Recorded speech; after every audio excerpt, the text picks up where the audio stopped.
Olá pessoal, sejam bem-vindos a mais uma aula aqui do canal Maloca Científica. Quero dizer para vocês que a gente tem algumas novidades. A primeira novidade de todas é o conteúdo novo, e que a gente vai trabalhar hoje sobre primeiros socorros e também sobre equipamentos de proteção individual e coletiva. Além disso, a gente conseguiu, finalmente, converter ali os vídeos que eu estava postando no canal em áudio, e agora eu estou colocando também no Spotify, então ali como se fosse um podcast. Daí, se quem não tiver paciência ou interesse de estar assistindo os vídeos por inteiro, escute pelo menos o áudio, que a informação é importante justamente para complementar aí o currículo de vocês, das avaliações, etc., que vão rolar ao longo do semestre, certo? Então, lembrando aqui, né, meu nome é Rafael, eu estou produzindo esse material junto com a professora Cíntia, né, e a gente está atendendo aí as turmas, fazendo esse suporte educacional. E eu vou parar de enrolar agora e vou começar, então, a nossa aula que nos interessa, né, gente?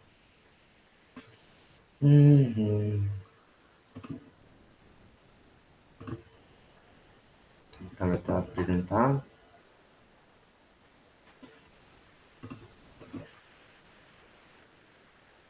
Acho que já está mostrando, né? Deixa eu ver. Tá.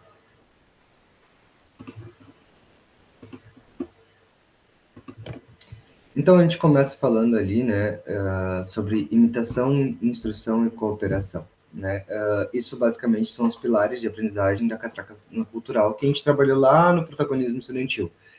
Embora eu não tenha falado no vídeo anterior, né, sobre protagonismo estudantil e formação de opinião, mais precisamente sobre a catraca cultural, eu coloquei no material de apoio de vocês alguns elementos, né, complementares para vocês se aprofundarem em relação a esse assunto. Só que nessa aula de hoje, eu já começo tratando, então, sobre alguns tópicos elementares dessa aprendizagem universal da espécie humana, que é através da imitação, instrução e cooperação, ou colaboração, né?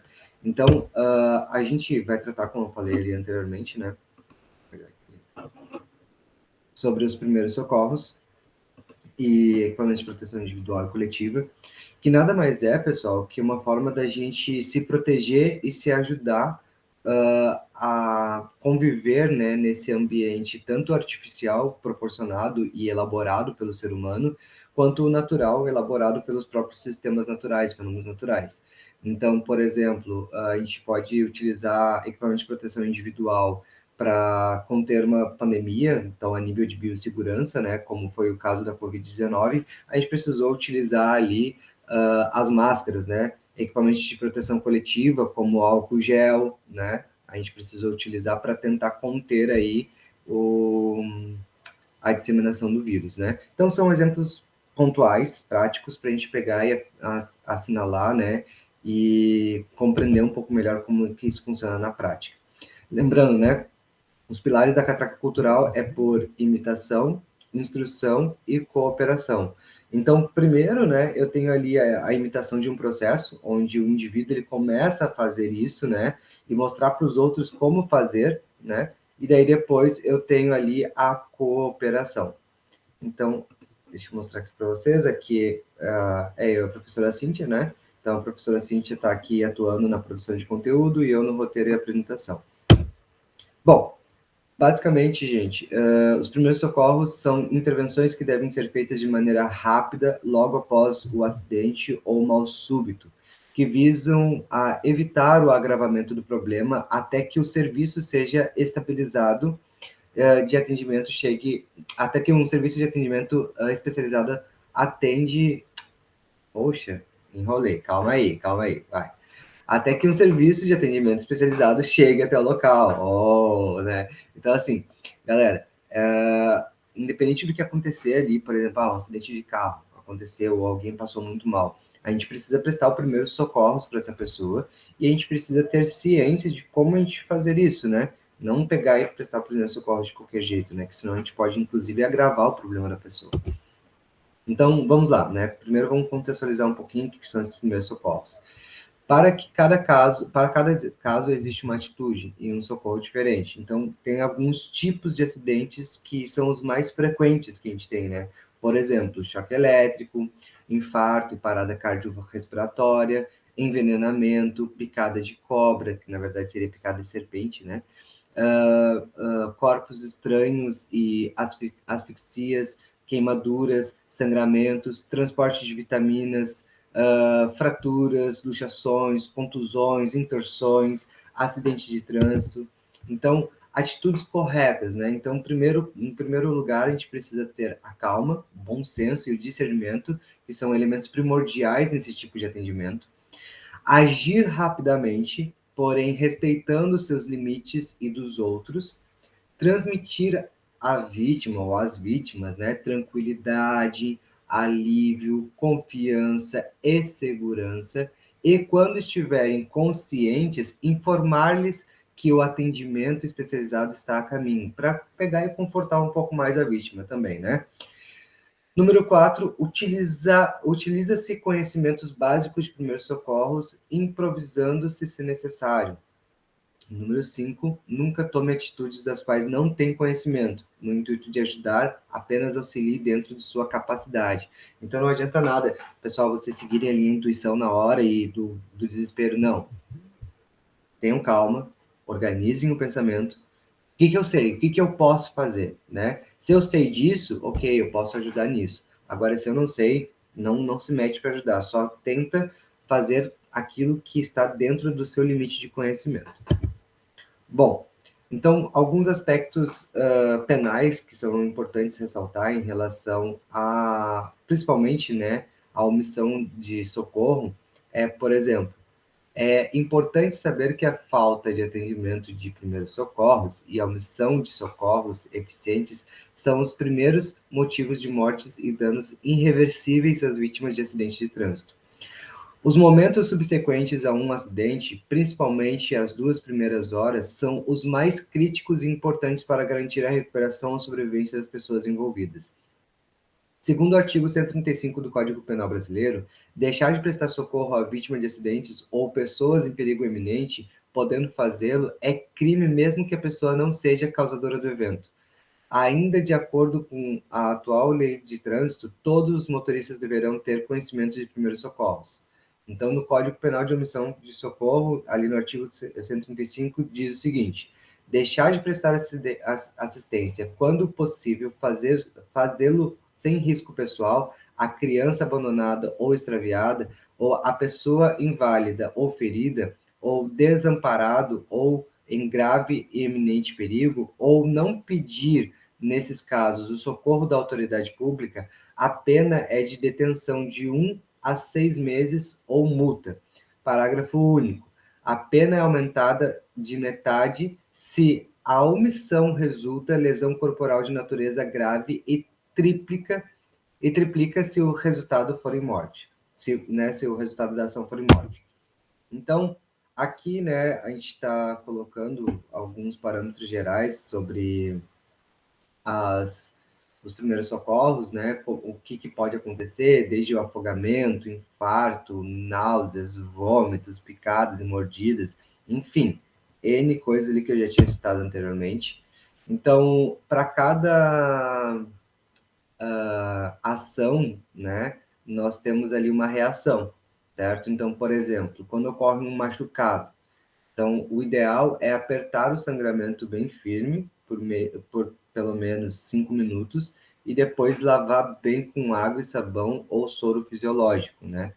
Então, pegar o sorinho fisiológico que tem em casa, ou pegar e fazer uma água com sal e açúcar, misturar ali, fazer as misturas adequadas para fazer esse soro, para ajudar no processo de cicatrização ali, contenção do sangue.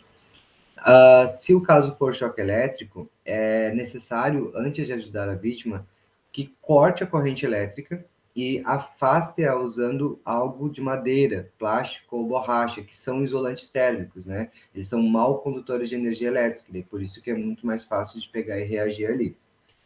Em relação à queda, né? Se a vítima cair e quebrar um braço ou uma perna, o ideal é fazer uma tipóia para imobilizar o local e diminuir a dor até chegar ao hospital. Tipóia é como se fosse uma tala improvisada, tá, gente? Se bater a cabeça e vomitar ou ficar confuso, leve a vítima ao hospital. Não deixe a pessoa dormir em um minuto. Veja apenas se se a respiração e os batimentos cardíacos estão normais. Então, se for só quebrar um membro ali, braço ou perna, fazer aquela tala, né, mais firme para conseguir conter ali até levar ao hospital. Se a pessoa cair e bater com a cabeça, não deixe a pessoa dormir, verifica a pulsação dela e leva imediatamente para o hospital. Em caso de afogamento, é interessante ligar para a emergência, né? No caso 193, seria o corpo de bombeiros, né? Ou a ajuda de resgate. E faça a respiração boca a boca. Assoprando 2 vezes dentro da boca da vítima e mantendo as narinas fechadas. Faça também massagem cardíaca no tórax. Não faça manobras para tirar a água, ou seja, né? A respiração boca a boca não é um beijo de língua, como mostra nos filmes, algo assim do tipo. Não. A gente tem que soprar o ar para dentro da boca da pessoa, para literalmente ela ter oxigenação. Então, na massagem cardíaca, é interessante assim, ó, os braços precisam estar esticados, os ombros sobre as mãos, né? E usar a base das mãos para pegar e fazer a força. Tipo isso aqui, ó, né? Usar as próprias bases das mãos para pegar e fazer a força, ok? Bom, em relação à picada de cobra, não aperte o local, né? Não pode apertar o local, diferente do machucado. Então, não aperte o local, lave com água e sabão e leve a pessoa para um pronto-socorro imediatamente, se possível, gente. Daí, se possível, também coloque a serpente em um frasco de vidro para facilitar a identificação e o tratamento com soro antiofídico. Então, porque assim, cada serpente ela possui e produz um tipo de veneno específico, né?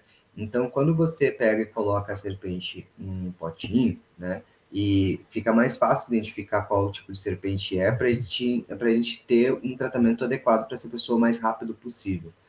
Então, próximo, então, nós temos aqui a situação número 6, que é uma queimadura. Então, em casos de queimadura, é interessante, né, que a gente coloque... Só um minuto.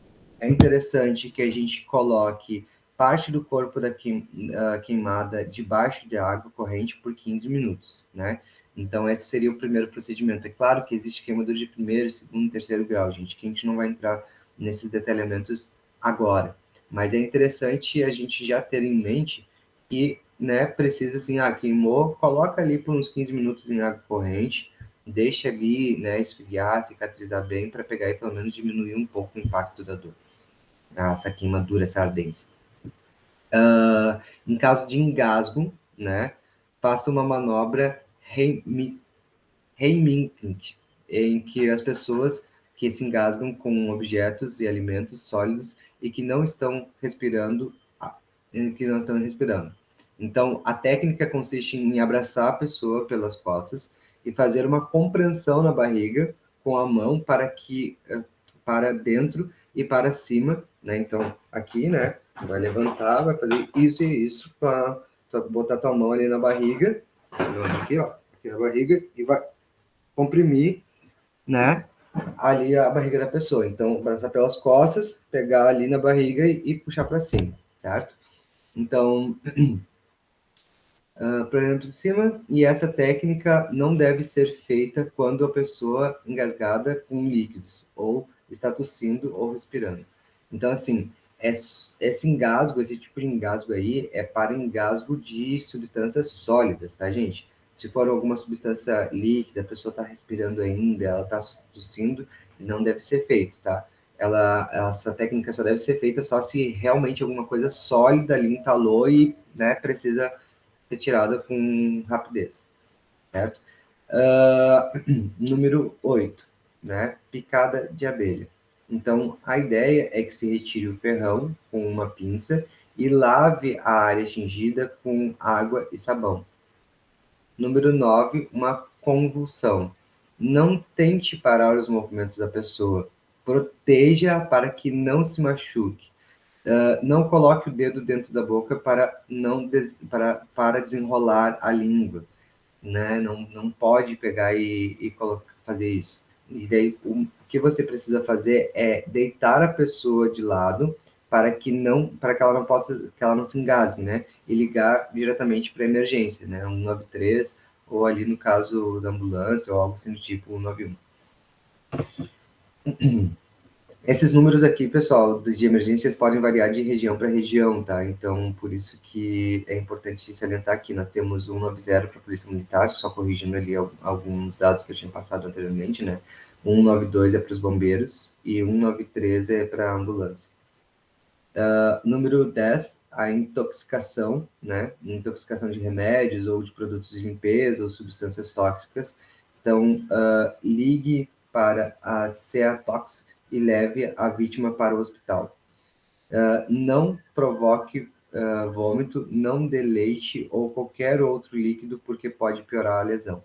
Então, quando a gente está trabalhando com reações químicas que a gente não conhece direito, a gente não sabe se a pessoa ingerir mais coisas, né, independente do que a gente achar bom ou não, vai pegar e prejudicar ainda mais porque a gente não sabe a composição química do remédio que ela tomou, né? Então, tem que saber muito bem para saber qual tipo de reação pode dar ou algo assim do tipo. E, por fim, nós temos ali a situação número 11, alergia a alimentos. Então, se a pessoa tiver dificuldade para respirar, leve-a imediatamente ao pronto-socorro. Não tem muito o que fazer, tá, gente? Tem que levar ao pronto-socorro ou tentar ver se tem um antistamínico ali para tentar diminuir a situação. Falando agora sobre equipamento de proteção individual, né, o equipamento de proteção individual ele é um dispositivo de uso individual de um trabalhador ou de um cidadão, né, e seu objetivo é proteger a saúde e manter a segurança dos colaboradores de todas as áreas do laboratório, né, seja o laboratório que você trabalha, seja o laboratório de escola, seja... Quando a gente está falando de laboratório, a gente está falando no sentido mais amplo da coisa, tá? Porque esse termo, ele começou a ser empregado para utilizadores e frequentadores de laboratório, mas hoje em dia, né, devido a situações adversas e contextos pandêmicos, a gente expande esse processo de EPIs e EPCs, que são os equipamentos de proteção coletiva, justamente para pessoas civis, né, pessoas comuns também. Então, mas normalmente eles são utilizados mais para laboratórios de análises clínicas, que são equipamentos de proteção individual e coletiva, respectivamente. Então, aqui alguns aspectos legais em relação ao uso de EPIs, né? Então, o uso de EPIs no Brasil, que é equipamento de proteção individual, é regulamentado pela norma regulamentadora NR6, da portaria 3.214 de 1978 do Ministério do Trabalho e Emprego. É uma medida contra substâncias irritantes e tóxicas, agentes infecciosos, materiais perfuro-cortantes e materiais submetidos ao aquecimento ou congelamento. O uso de equipamento de proteção individual é um direito do profissional de saúde e o empreendimento é obrigado a fornecê-lo e garantir para que seja utilizado de maneira correta. Podem ser descartáveis ou não e devem estar à disposição dos profissionais em número suficiente de forma que seja garantido o imediato fornecimento ou reposição. Então, alguns tipos de equipamentos de proteção individual incluem aventais, capacetes, luvas, máscaras, óculos de proteção, respiradores e viseiras. Então, por exemplo, né, o capacete ele protege contra riscos de impactos de objetos sobre o crânio, choques elétricos e agentes térmicos. Nós temos aqui a viseira, né, que ela protege contra riscos de impactos volantes, luminosidade intensa, radiação ultravioleta e radiação infravermelha, como os soldadores, né, eles utilizam aquelas viseiras grandonas. Depois nós temos o circunauricular, que seria basicamente como se fosse um fone de ouvido, né, de inserção semi-auricular para proteção contra os níveis de pressão sonora superiores aos valores dos limites de exploração de área. Então aqui nós temos uns limites de exploração, né, basicamente a audição humana, ela pega ali de 20 Hz a 20.000 Hz, se eu não me engano, né? Ela pega nessa faixa de frequência de som e ela tem um limite suportável que fica entre esses limites aí que a gente consegue captar. A gente não pode ir nem muito acima, nem muito abaixo, nem tão agudo, nem tão grave, né? E depois nós temos as luvas, que protegem ali sobre os riscos contra agentes abrasivos e escoriantes, cortantes e perfurantes, riscos contra agentes mecânicos, choques elétricos, térmicos, soldagens ou similares, de origem química, contra vibrações, umidade ou contra radiação ionizantes. Depois nós temos ali as botas que protegem contra quedas de objetos, sobre artelhos de energia elétrica, contra agentes térmicos, agentes abrasivos, escoriantes, cortantes, perfurantes, operações com uso de água, e risco de origem química, combate ao fogo, salpicos de metal fundido, etc. Daí nós temos aqui alguns, né, perfis de notificação em relação ao EPI, né. Muitos falam que a razão de não utilizar o EPI seria, primeiro, porque atrapalha, que não é atrativo, é muito quente, é desconfortável. Então, 40%, né, das luvas, só para 40% das luvas ali, né, que são utilizadas e tal, elas diminuem, né, esse impacto de acidente com dedo, mão, punho, antebraço, braço. Então, elas conseguem minimizar em 40%, digamos assim, esses acidentes. Os coletes, eles minimizam 6% dos acidentes aí do ombro e do dorso, né? Então, a gente precisa pegar e verificar aí, né, essa importância maior em relação à utilização dos EPIs e EPCs. Então, os EPIs, além disso, eles ajudam a evitar a infecção hospitalar, né? Por exemplo, o uso de luvas, né, para proteger as mãos, as descartáveis não devem ser reutilizadas. A touca para proteção dupla, né, tanto para o ambiente quanto para o profissional. Depois, nós temos ali a máscara, que é importante principalmente para pacientes em estados delicados, como um caso de coronavírus. O avental, que é uma barreira contra micro-organismos e substâncias diversas. E depois nós temos ali o óculos, que é a segurança para a visão, afinal os olhos são sensíveis, né? E daí, por fim, pessoal, já que a gente está falando sobre todo esse aspecto aí de segurança e prestação de socorro e tal, é importante a gente dar uma olhada numa atualidade, né, que o governo de São Paulo, ele agora visa obrigar, né, os motoristas de trânsito a prestar socorro para animais atropelados.